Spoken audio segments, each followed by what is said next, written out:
Hello, and welcome back to Deep Mind. Today, we delve into a truth that many of us, especially those deemed gifted in our youth, find profoundly unsettling: the quiet, often invisible struggle that can cripple brilliance in the crucible of our 20s. We're talking about the bright minds who, by all accounts, should be soaring, yet find themselves grounded, trapped in a cycle of unfulfilled potential. This isn't a story about lack of talent. It's a deep dive into the silent psychological currents that pull us under, often without us even realizing we're drowning. Let me introduce you to John. From the tender age of 7, John was the kind of child teachers gushed about. He aced every test with an almost effortless grace.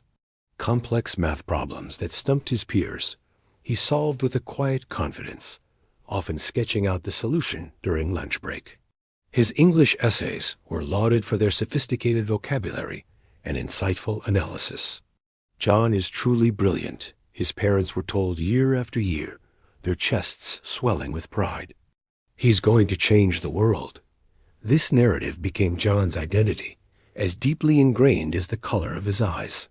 He was the smart kid, the one who didn't have to try hard, the one for whom success simply was. Fast forward to John at 24. He's sitting in his cramped apartment, staring at a blank screen. Around him, a landscape of half-finished projects. A partially coded app, a novel started with fervent ambition, but abandoned after chapter 3, a portfolio of digital art that remains stubbornly unpopulated. The world, it seems, hasn't changed because of John. In fact, his world feels increasingly smaller, more suffocating. His friends from college, many of whom were never labeled gifted, are thriving. Sarah, who always struggled with calculus, is now a successful financial analyst, climbing the corporate ladder with fierce determination. David, whose artistic talent was always raw, not refined, is a working illustrator, his quirky style finally finding its audience. Meanwhile, John feels stuck, a brilliant mind idling in neutral. This isn't unique to John. Millions of people, once celebrated for their innate intelligence, find themselves in a similar predicament. The very praise that lifted them as children, that you're so smart, or you're a natural, inadvertently laid the foundation for a silent struggle. This seemingly innocuous feedback instilled what psychologists call a fixed mindset. It taught them that intelligence is an inherent, unchangeable trait, something you either have or you don't. Hard work, in this paradigm, becomes an admission of inadequacy. If you have to try hard, it implies you're not truly smart. Imagine John in high school, faced with a particularly challenging physics problem. He'd stare at it, his brow furrowed, a faint tremor of anxiety beginning to ripple beneath his calm exterior. In the past, the answer would have simply appeared, a sudden flash of insight. But this problem resisted. His heart would pound a little faster. To struggle, to truly grapple with it, felt like a public declaration of his slipping brilliance. It was a threat to the very core of his identity. So, he'd often give up, telling himself he simply wasn't interested in physics, rather than confront the uncomfortable feeling of not knowing, of not having the immediate answer. This avoidance, born of a fixed mindset, blossoms into a pervasive fear in adulthood, the fear of effort. For John and others like him, exerting genuine effort on a task carries immense psychological weight. If they try their absolute hardest at something and still don't achieve perfection, or worse, if they fail, what does that say about them? It means they aren't brilliant anymore.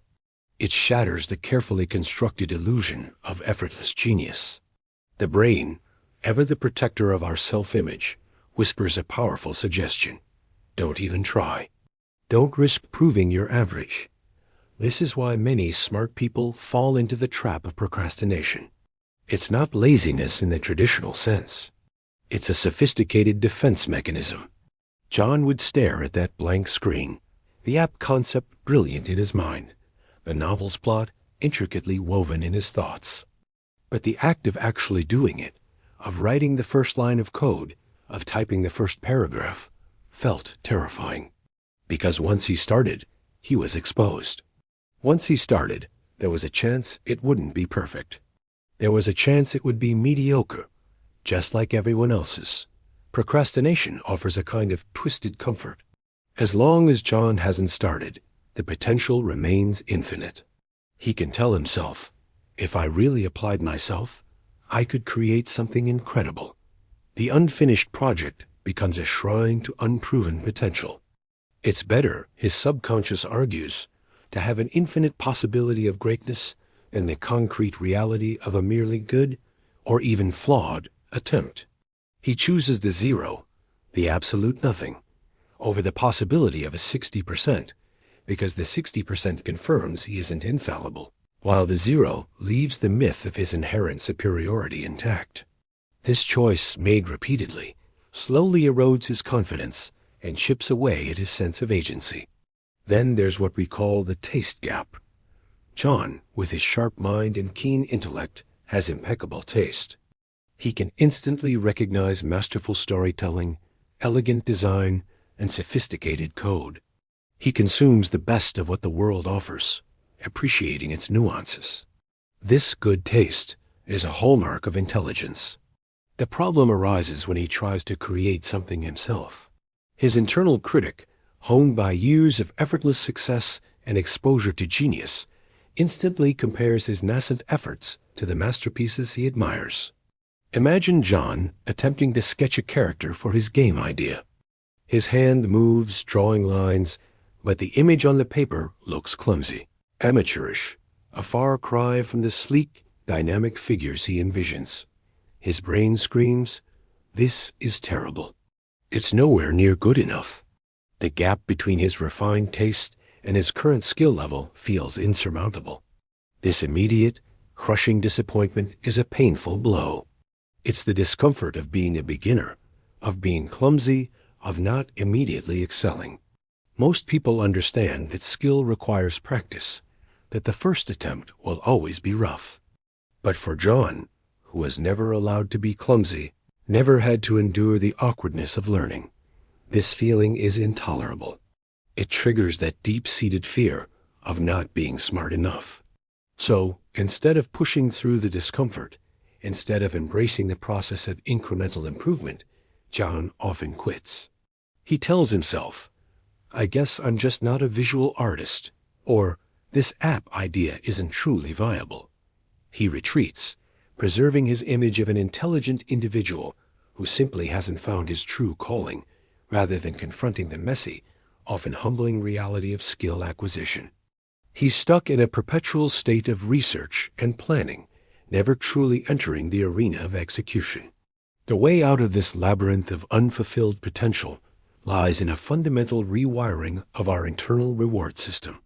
We must dismantle the fixed mindset and build a growth mindset, the understanding that intelligence and ability are not static, but can be developed through dedication and hard work. It requires us to actively seek out discomfort, to embrace the struggle as a necessary component of growth, rather than a sign of failure. This is where John began his slow, arduous journey back to himself. It started with a small, seemingly insignificant realization, sparked by a podcast he listened to during one of his aimless walks. The host spoke about the concept of the bad draft, not just for writers, but for any creative endeavor. The idea was simple. Give yourself explicit permission to create something terrible, just to get it done. The goal isn't quality. The goal is completion. John decided to apply this to his neglected novel. For years, the perfect opening sentence had eluded him.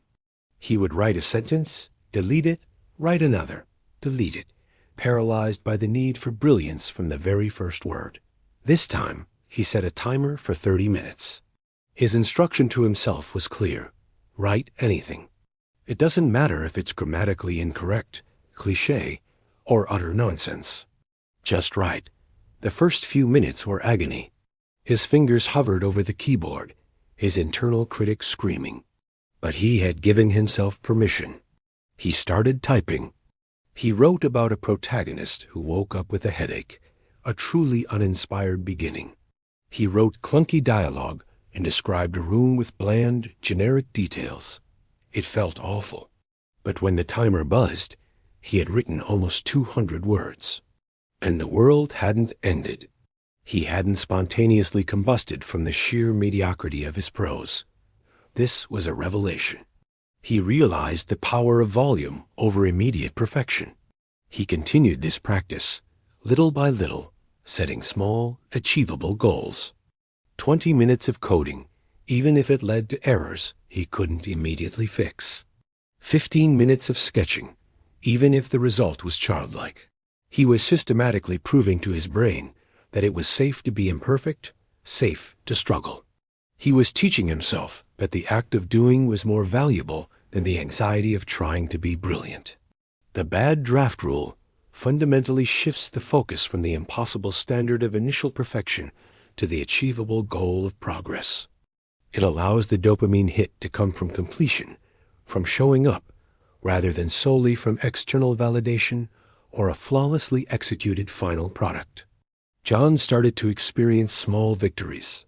A functioning, albeit clunky, piece of code, a rough but complete chapter outline, a character sketch that, while not a masterpiece, had personality. He began to see intelligence not as a fixed state, but as a muscle.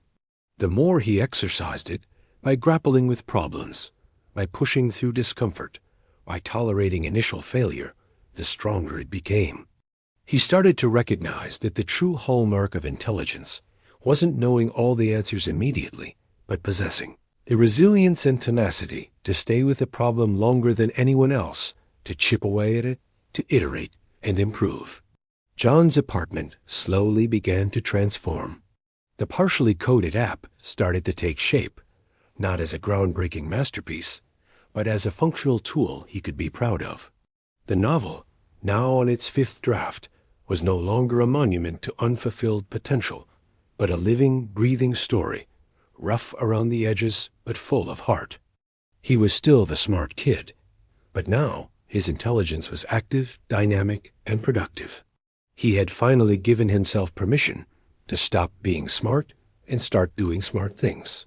This journey is not easy, and it's certainly not instantaneous. It requires a profound act of self-compassion and a willingness to shed the very identity that once brought so much praise. But the reward is immense. The freedom to create, to learn, to fail, and to ultimately build a life that is truly yours, shaped by your effort and fueled by your evolving potential. So, if you find yourself in John's shoes, paralyzed by the pressure of being the smart one, I urge you to embrace the bad draft. Give yourself permission to be imperfect, to be a beginner, to be clumsy, because it is in that vulnerable space where the expectation of effortless brilliance is finally laid to rest, that true growth begins and your potential, once dormant, can finally awaken and flourish.